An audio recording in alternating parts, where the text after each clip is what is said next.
I'm Florence Macharia. I'm a judge of the High Court in Kenya. Before my elevation to the High Court, I was the magistrate in charge of the Counterterrorism Court, the first court in the country which is specialized in trial of counterterrorism matters and other transnational organized crimes. So I have a wealth of knowledge when it comes to matters counterterrorism. And what I've taken out from this workshop, which involves several actors in the justice system, terrorism cannot be fought by one country because the offense of terrorism is multinational. We can have the planning done in country A and the execution being done in country B and the financing being done in country C. So there must be that collaboration between the different agencies within the different nations in fighting the menace of terrorism. But even in our own countries, there must be mechanisms that are put in place where the different multi-agencies in the country come together. They see how they need to work together.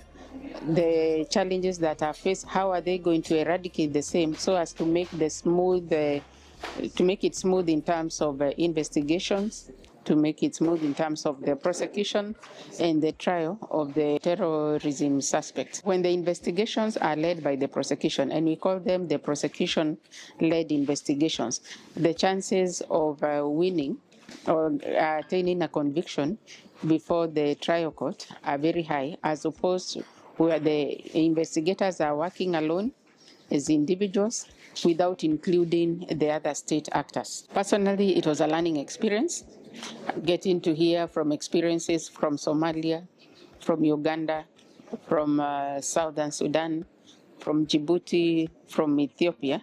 So when we exchange our knowledge, because the main agenda is to get the best practices when it comes to investigating, prosecuting, and the trial of terrorism matters, we've learned a lot from each other as countries, and we are going to take away those best practices from each country, and we are going to include them as we deal with our matters here back home. It was beyond my expectation. I'm impressed, and we should have more of this, and we should even cast the net wider so that we can have more participants. So maybe with the IGAD, they can allocate resources so that there can be more training and they can target now as groups. If there is the prosecution, they target the wider group of prosecutors in the country.